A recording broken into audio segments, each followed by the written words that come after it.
It began on a quiet Saturday morning, the kind of day that usually promised peace on my small suburban street. The sun was rising gently, spilling a warm glow across trimmed lawns and freshly painted fences, the kind of perfection the HOA always bragged about in their glossy newsletters. But peace rarely lasted long when the association president, the neighborhood's self-proclaimed queen, decided to take action. I noticed it first on my way out to collect the mail, a crisp white envelope taped to my front door, sealed with the bold red letters, "Notice of Violation." I peeled it off, knowing all too well whose fingerprints were behind it. Inside, the words were sharp, clipped, and dripping with self-importance. According to the HOA board, I had committed a serious breach of community rules. My property, they claimed, did not meet the aesthetic harmony of the neighborhood. The fine print laid out the punishment, escalating daily penalties, mandatory hearings, and eventually, the possibility of eviction. I stood in my driveway, staring at the paper while the neighborhood stirred awake. Across the street, blinds shifted. A curtain twitched. And then, almost theatrically, she appeared, Karen, the HOA president, standing tall with her clipboard in hand, watching like a hawk waiting for prey to flinch. Her smug satisfaction was unmistakable. Karen had been circling me for months. First, it was my truck parked too visibly on the street. Then it was my mailbox being a fraction of an inch too tall. Now it was my backyard shed, which apparently did not match the neutral tones of the community color scheme. Every week she found something new, and every week I either corrected it or ignored it. But this notice was different. The language wasn't just a fine or a warning. It was a threat, a clear attempt to drive me out. I wasn't the first target either. Several neighbors had quietly sold their homes after months of Karen's harassment, leaving behind stories of endless fines, court hearings, and sleepless nights. Karen thrived on control, and the HOA board, stacked with her friends, gave her the power to wield it. But I had no intention of backing down. This was my home, my land, and I wasn't about to let some petty tyrant with a clipboard decide my fate. That night, I sat at my kitchen table, the violation notice laid flat in front of me. I read it again and again, dissecting every phrase, every citation of bylaws. The language was aggressive but sloppy, written with arrogance instead of care. And in that arrogance, I saw an opening. A fight with the HOA wasn't just about who was right or wrong. It was about who could outlast the other, who could wield the law like a sword. If Karen wanted a war, I was going to give her one. What she didn't know, however, was that I already had a weapon she couldn't anticipate. In my phone was the number of an attorney I trusted deeply, a man who didn't just know HOA law, but knew how to dismantle it piece by piece. He also happened to know Karen better than anyone else ever could, not just her habits or her tactics, but her secrets, her weaknesses, her entire history, because he was her ex-husband. The irony wasn't lost on me. The very woman who had sworn to purge the neighborhood of disorder was about to find herself entangled in a courtroom battle, where her past would come back to haunt her. The more I thought about it, the more the weight of Karen's smug stare lifted from my chest. For the first time in months, I wasn't dreading the HOA's next move. I was anticipating it. The next morning, I noticed another envelope slipped into my mailbox, this one announcing a mandatory HOA board hearing scheduled. 2 weeks later, the letter claimed it would determine the fate of my membership in the association, and hinted at permanent removal if I failed to comply with their demands. I folded the letter carefully, placed it in a file marked Evidence, and felt a quiet resolve settle over me. The pieces were already falling into place. Karen had set the stage for her grand display of control, but what she didn't realize was that she had also set the trap that would undo her.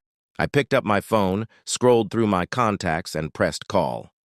The line rang twice before a familiar voice answered. Calm, confident, professional. The kind of voice that belonged in courtrooms and negotiations, always 2 steps ahead.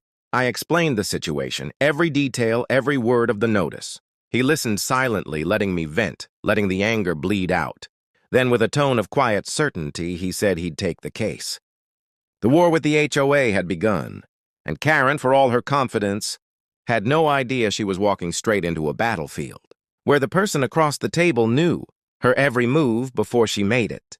As I hung up the phone, I felt something I hadn't in weeks. Control. The notice taped to my door had been meant to intimidate me, to break me down. Instead, it had lit the fuse. The fight was coming, and I was ready. The queen of the cul-de-sac. The days leading up to the HOA hearing revealed more about Karen's power than I had realized before. It wasn't just about fines, notices, or letters. It was about control, the kind of control that seeped into every corner of the neighborhood, making people second-guess their every move. Karen had built her empire carefully. She wasn't the original president of the HOA, but she had clawed her way into the position with charm and intimidation. Those who stood in her way found themselves targeted with endless violations, drained by legal fees or quietly ostracized at block parties. Over time, resistance faded, and a culture of fear replaced it. Most neighbors had long stopped fighting back. Her clipboard was her scepter, and the HOA rules were her crown. She carried them like scripture, reciting bylaws at neighborhood gatherings, quoting regulations at casual conversations, and bending them whenever it suited her. With every victory, a truck removed, a shed painted over, a dog silenced, her authority grew. She relished it, wearing the title of president like it was royalty rather than a rotating volunteer role. I started piecing together stories from the neighbors who dared whisper when Karen wasn't around. One family had moved out after she fined them, into financial ruin over a broken shutter that had remained unrepaired for only 2 weeks. Another couple had been threatened with foreclosure for planting roses in the wrong color. The stories were endless, each one leaving scars that stretched beyond the properties themselves.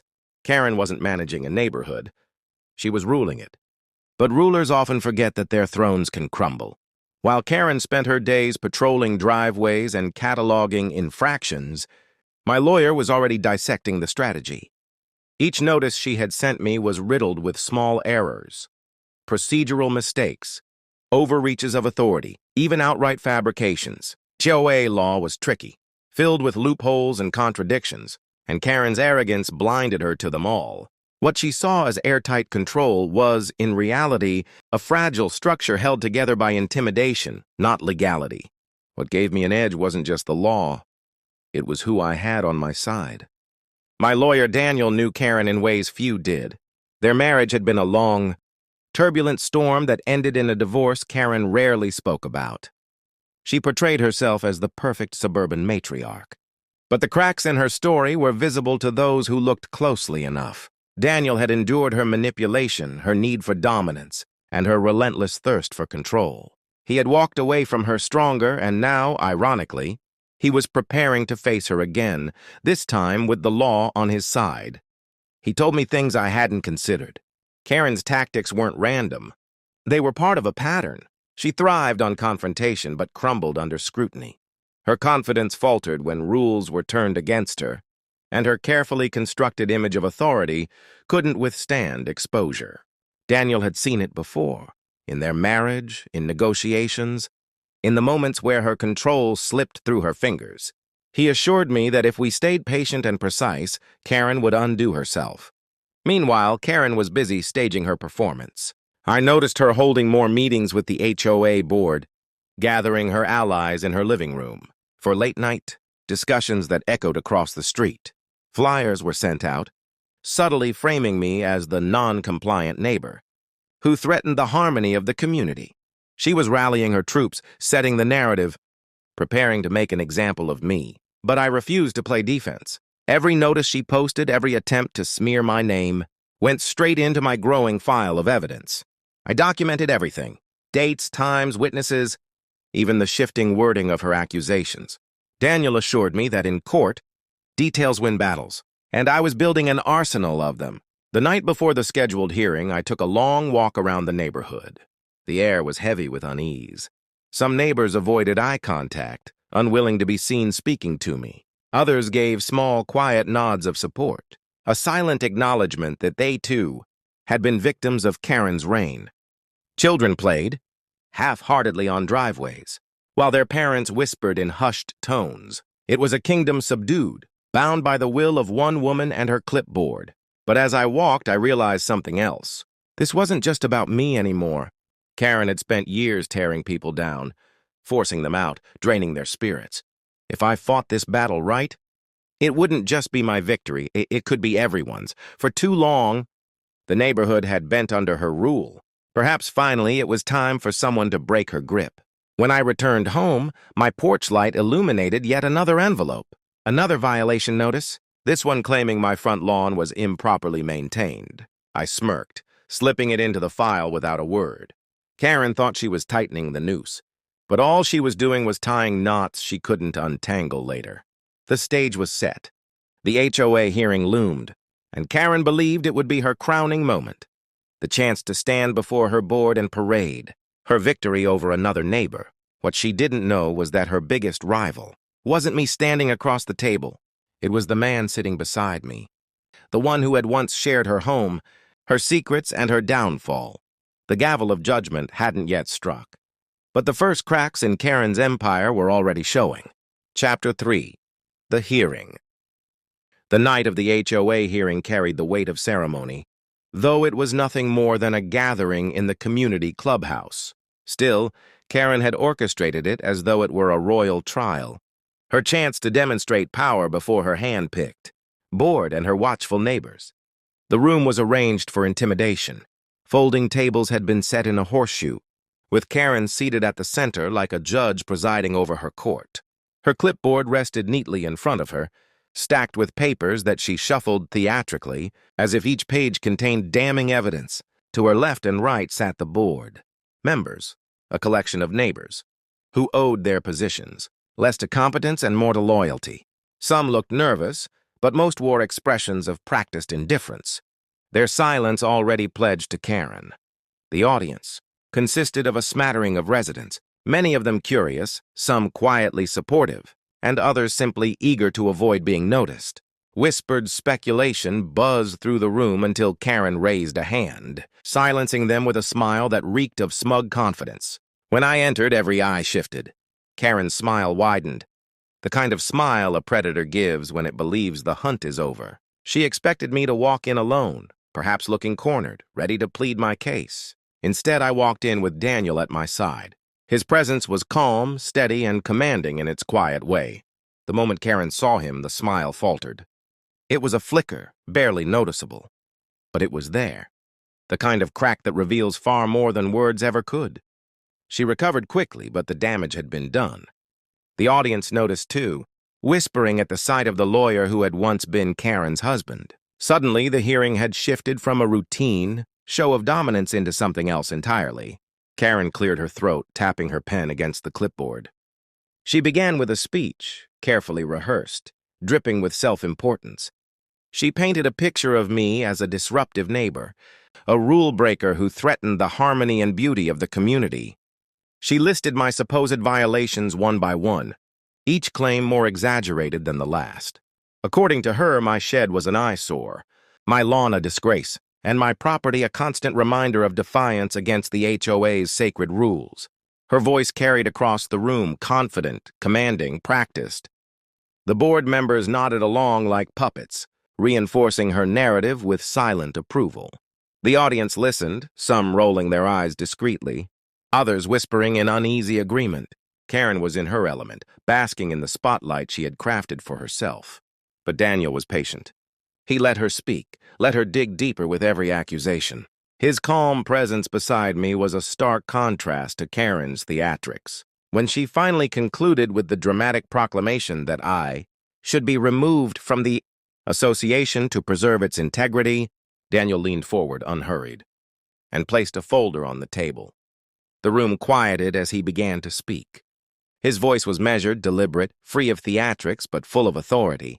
He dissected Karen's claims piece by piece, pointing out procedural flaws in her notices, contradictions in the bylaws she cited, and outright fabrications in her evidence. Where Karen relied on bluster, Daniel relied on precision. He had brought copies of the HOA's governing documents, county records, even state statutes that contradicted her interpretation of the rules. The effect was immediate. Board members, who had nodded along moments earlier, now shifted uncomfortably in their seats. Karen's confident posture stiffened, her pen tapping faster against the clipboard. For the first time, the weight of her authority seemed fragile, And then Daniel did something that broke the facade entirely. Without raising his voice, he introduced himself formally to the room, his credentials, his experience in HOA litigation, and then almost casually, he mentioned that he had once been married to the very woman presiding over the board. The silence that followed was electric. The audience's whispers turned into murmurs of disbelief. Karen's face flushed red, her composure cracking under the weight of exposure. She had spent years building the image of a perfect, untouchable leader, and now, in front of her own subjects, her past had come back to haunt her. Karen tried to recover, insisting his involvement was irrelevant. But the damage was done. Her personal connection to the case cast a shadow of bias so large it swallowed the entire hearing. The board members exchanged uneasy glances, suddenly aware that their loyalty to Karen might drag them down with her. Daniel pressed on, using her personal vendetta against me as evidence of harassment. He laid out the timeline of her notices, showing how they escalated beyond reason, how they contradicted their own bylaws, how they targeted me with unusual persistence. Each piece of evidence was presented with the calm precision of a surgeon, making clean incisions. By the time he finished, the hearing room felt different. The confidence had shifted, the weight of authority no longer on Karen's shoulders but in the hands of the man who knew her better than anyone else. Karen, visibly shaken, tried to regain control.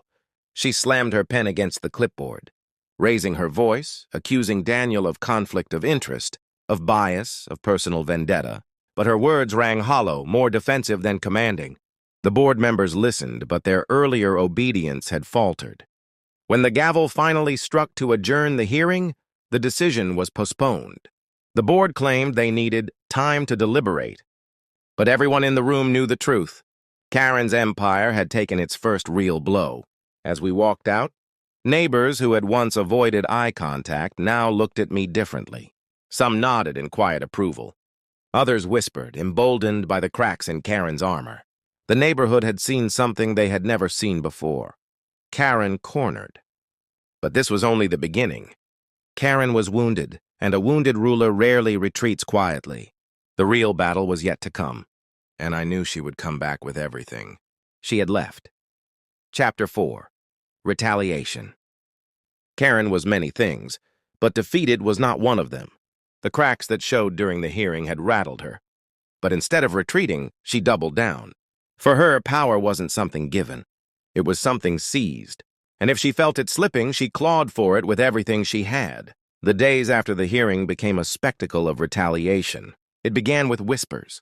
Flyers appeared on doorsteps, unsigned, but clearly authored by Karen, painting me as a reckless neighbor and questioning my commitment to the community.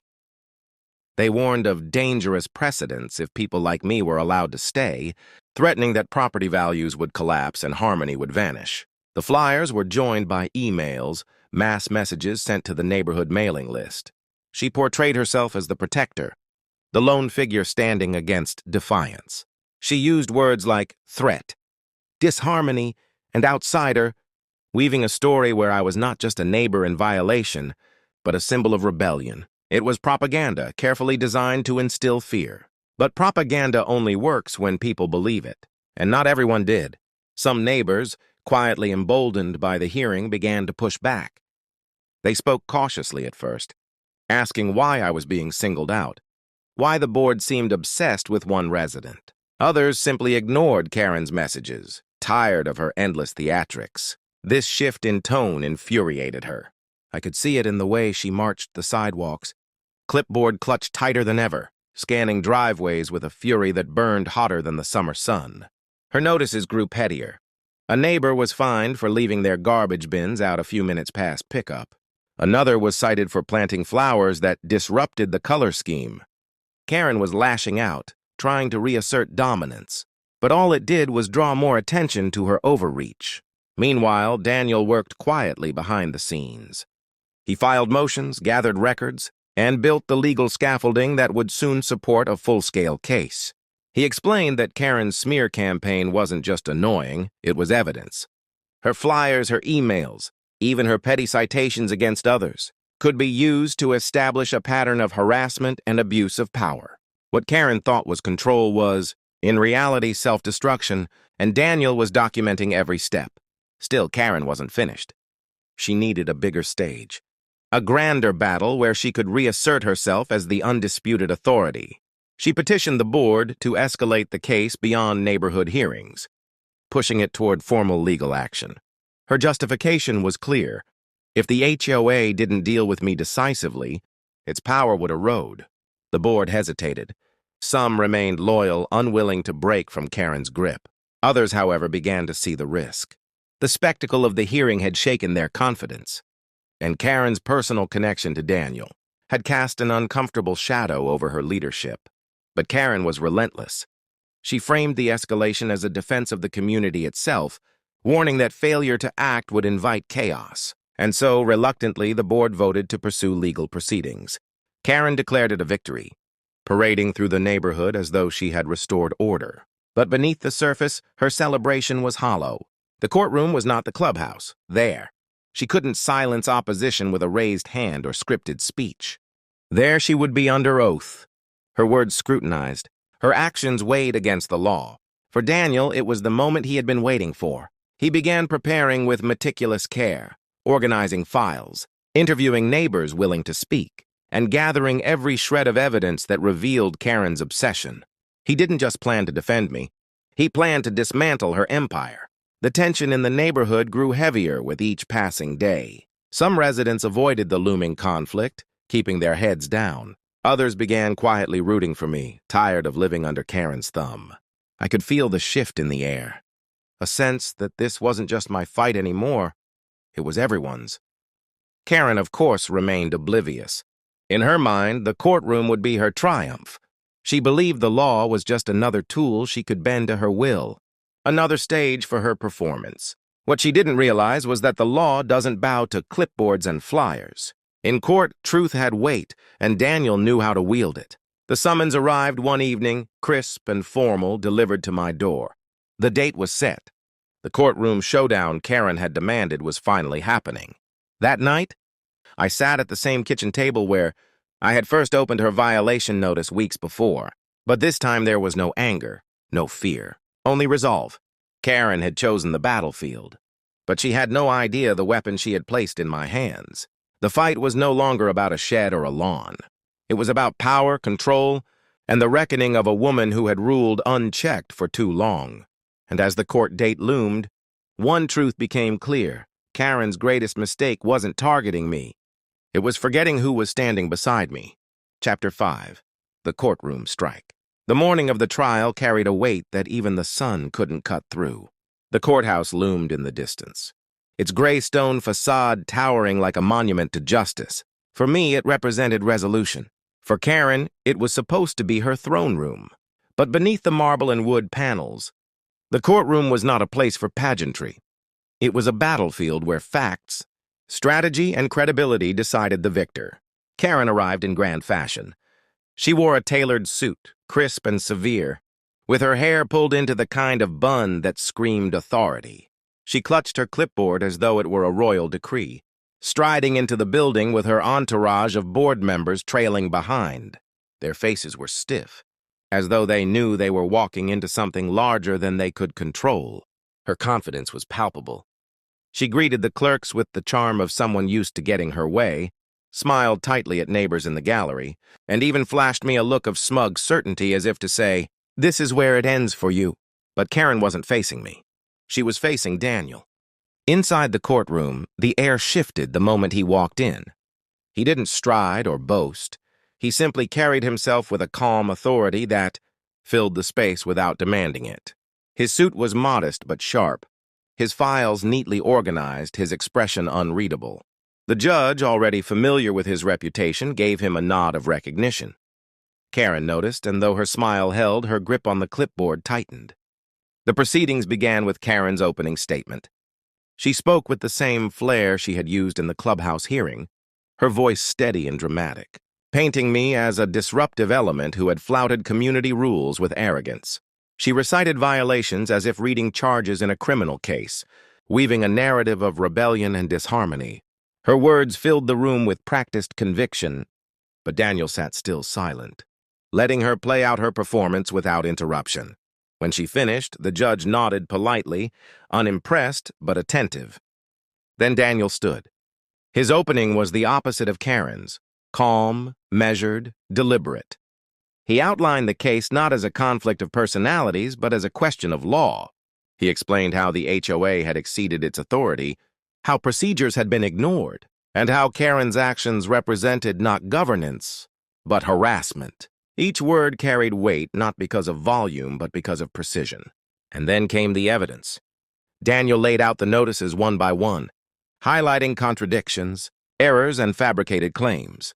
He pointed to bylaws Karen herself had cited incorrectly, exposing her sloppy grasp of the very rules she claimed to enforce. He presented county records, proving that my shed and property were compliant with zoning laws. He even displayed Karen's flyers and emails, framing them not as leadership but as a campaign of intimidation and defamation. Karen's mask began to slip. She shifted in her seat, whispering to her bored allies, scribbling furiously on her clipboard. The courtroom, once her stage, was becoming her cage. And then Daniel made his move. Calmly, almost casually, he reminded the court of his personal history with Karen. He didn't dwell on it, but the implication was enough. He understood her tactics because he had endured them before. He explained how her behavior fit a pattern, one not just of overreach, but of obsession. His tone never wavered, never turned vindictive. It was clinical, professional, but devastating. The judge's eyes flicked toward Karen, who now sat rigid, her cheeks flushed. The gallery whispered, neighbors exchanging glances as the image of their untouchable president crumbled before them. Karen attempted to recover during cross-examinations. She raised her voice, gesturing grandly, accusing Daniel of bias, of personal vendetta. She tried to paint me as manipulative, using her ex-husband to exact revenge. But the more she ranted, the less composed she appeared. Her theatrics, which had cowed neighbors for years, fell flat under the scrutiny of the courtroom. The turning point came when Daniel asked Karen a series of simple, direct questions about her role as president. Each answer she gave exposed her inconsistency. She contradicted herself, stumbled over bylaws she had once recited with ease, and admitted to targeting me with extra scrutiny because she believed I represented a challenge to her authority. That single admission landed in the room like a hammer strike. The judge leaned forward, clearly unimpressed. What had started as Karen's crusade was unraveling into a case study in abuse of power. By the time the day ended, Karen was visibly shaken. Her once pristine performance had devolved into defensiveness, her confidence replaced with desperation. Daniel, on the other hand, remained steady, his strategy unfolding exactly as planned. The judge announced that deliberations would continue and a ruling would be issued soon. It wasn't a final victory yet, but the momentum had shifted. Karen walked out of the courtroom stiff, her entourage silent, her clipboard clutched like a lifeline. As I followed Daniel outside, the air felt lighter, sharper, filled with the sense that something irreversible had occurred. For years, Karen had ruled the neighborhood with intimidation and fear. But in that courtroom, stripped of her stage, she had been exposed. The battle wasn't over, not yet. But the balance of power had changed, and Karen knew it. Chapter 6. Cracks in the Throne. The courthouse clash had left Karen shaken, though she refused to show it. She returned to the neighborhood the same way she had always carried herself, head held high, shoulders squared, smile fixed in place. But beneath that mask, her grip on power had started to slip, and everyone could feel it. Neighbors whispered as she passed, no longer with admiration but with suspicion. Some avoided her altogether, slipping into garages or shutting doors when her figure appeared on the sidewalk. For years, she had been the untouchable force of the community, the iron hand that dictated what color mailboxes should be painted, when lawns should be trimmed, and who had the right to call themselves compliant. But after the courtroom exposure, she was no longer unquestioned. She was vulnerable. Karen sensed it, and like any cornered figure, she lashed out. The first signs came in the form of new notices. Petty, almost desperate in their reach, a neighbor cited for a garden gnome, another for a slightly faded wreath, another for leaving a trash bin visible an hour too long. Each paper bore her mark, each an attempt to reassert control, to remind the community that she still held the clipboard and the authority it symbolized. But instead of fear, the notices inspired resentment. Neighbors who once complied out of habit now saw the pettiness for what it was: retaliation. Pure and simple. Murmurs of discontent spread from driveway to driveway. Groups began to gather in hushed tones, trading stories, connecting dots, realizing how much they had tolerated for so long. For me, the retaliation was sharper. My mailbox became a daily target of threats and fines. She claimed my lawn was too tall, though I measured it with precision. She accused me of violating noise ordinances when I hadn't even been home. Each new accusation was more absurd than the last, but each was calculated to wear me down, to drain me of patience and resources. Yet every notice she delivered, Daniel filed away. Every letter, every accusation, every act of harassment became evidence. He told me not to fight her in the street, but to let her build the case against herself, brick by brick. And though it tested my resolve, I followed his advice. Karen's desperation bled into her board meetings. Where once she spoke with polished authority, now she barked orders and lashed out at dissent. Board members who had once been loyal began to waver. Some resigned quietly, unwilling to tether themselves to a sinking ship. Others began to side with the growing number of residents questioning her leadership. The neighborhood began to split. On one side, a dwindling faction of Karen loyalists, clinging to her authority out of fear or habit. On the other, a swelling tide of residents who had seen enough. For the first time in years, Karen wasn't dictating the narrative, she was reacting to it. One night, under the dim glow of porch lights, a quiet meeting gathered in a neighbor's garage. Folding chairs were set in a circle, and for the first time, voices were raised not in complaint to Karen but against her. Residents recounted years of fines, intimidation, and double standards. They shared the humiliation of being scolded for harmless infractions, the anxiety of never knowing what notice would appear next. And one by one they began to speak of action, a vote, a petition, a change in leadership. Karen wasn't there, but her shadow loomed over every word. And when the meeting ended, the spark of rebellion had ignited. Meanwhile, Karen herself retreated into frantic strategy. She doubled down, filing more complaints against me, attempting to escalate matters beyond the HOA by contacting local authorities with exaggerated claims. But the calls fell flat. Officers who had seen the courtroom case recognized her name, her voice, and the hollowness of her reports. Each time she tried to weaponize outside power, it backfired, reinforcing the narrative of her as an unstable leader consumed by personal vendetta. Her ex-husband Daniel remained calm through it all. He knew her patterns, her cycles of aggression and collapse. He anticipated her moves before. She made them, advising me on how to respond, or more often not to respond at all. His patience frustrated Karen more than any counterattack ever could. Where she screamed, he stood silent. Where she raged, he built his case. The balance of power had shifted, and she felt it slipping through her fingers with every passing day. By the end of the month, the neighborhood was no longer hers. The once unquestioned queen of the HOA was now a subject of ridicule and suspicion. Her clipboard, once a symbol of dominance, was seen as a prop, a relic of authority she no longer truly possessed. And as the court date for the final ruling drew near, Karen's mask began to crack. She no longer walked the neighborhood with confidence. She stalked it with paranoia, eyes darting, voice snapping, hands trembling around the papers she still tried to wield like weapons. The stage was being set for the final confrontation. The courtroom had wounded her. The community was turning against her, and her own board was collapsing. All that remained was the judge's decision and Daniel's final strike. Chapter 7. The Final Gambit. As the court date drew closer, the tension in the neighborhood was nearly unbearable. For years, Karen's word had been law. But now, with each passing day, it felt like her reign was hanging by a thread. The whispers among neighbors had become open conversations. The petitions had gathered signatures. And in the cracks of her empire, people were beginning to imagine a community without her. But Karen was not one to go quietly. Cornered and desperate, she mounted one last offensive, her final gambit to claw back control. It began with a letter, mailed not just to me but to every household in the subdivision. It was written in her usual sharp tone, but the desperation bled through every line. She accused me of destabilizing the neighborhood, painting herself as the martyr, the protector who had sacrificed for years only to be betrayed. She warned of chaos if she were removed. of property values plummeting and homes falling into disrepair. The letter was meant to frighten the residents back into line, but instead it revealed just how far she had fallen. Instead of fear, it drew laughter. Instead of obedience, it fueled more resistance. Families who once cowered at her threats now pinned the letter to refrigerators as a reminder of her unraveling. But the letter was only her opening act. Karen escalated with a spectacle. She began staging inspections of houses at odd hours, walking with her clipboard in hand as if patrolling for enemies.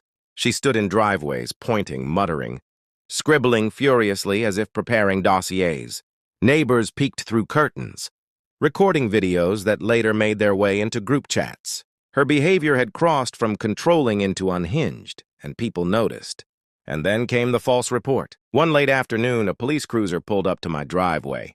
The officer approached cautiously, explaining they had received a call about unsafe activity on my property. But the report was vague, the claims flimsy. When I explained the ongoing HOA conflict, the officer nodded knowingly. This wasn't their first Karen call, and it wouldn't be their last. He left without filing so much as a note. But what Karen hadn't counted on was the fact that every false report she made was traceable, and Daniel was already compiling them.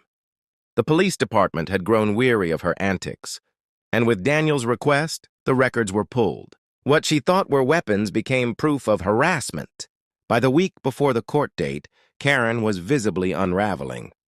At the last HOA board meeting she attempted to preside over, the room was packed, not with loyal followers, but with angry neighbors demanding answers. Voices rose, fingers pointed, and for the first time, Karen couldn't shout over them. She slammed her gavel, demanding order, but the sound was drowned out by the clamor of the very people she once controlled. When she stormed out of the meeting, slamming the door behind her, the board members left inside exchanged glances. They knew her time was over. Meanwhile, Daniel was preparing the finishing blow. He had spent weeks gathering evidence, the harassment notices, the bogus fines, the falsified reports, the contradictions in her letters, and the testimonies of neighbors willing to speak out. His legal file had grown thick, each page another nail in the coffin of her authority. When the day of court finally arrived, Karen walked in looking like a shadow of her former self. Her hair was perfectly styled, her clothes as sharp as ever, but the composure was gone. Her eyes darted across the room, her hands shook as she clutched her folder of papers. She sat across from Daniel, her ex-husband, the man who had seen her at her most vulnerable long before this battle ever began. The irony was impossible to ignore. She had tried to destroy me through legal intimidation, and now she sat across from the one lawyer, who knew her patterns better than anyone else, the one man capable of dismantling her every move with surgical precision.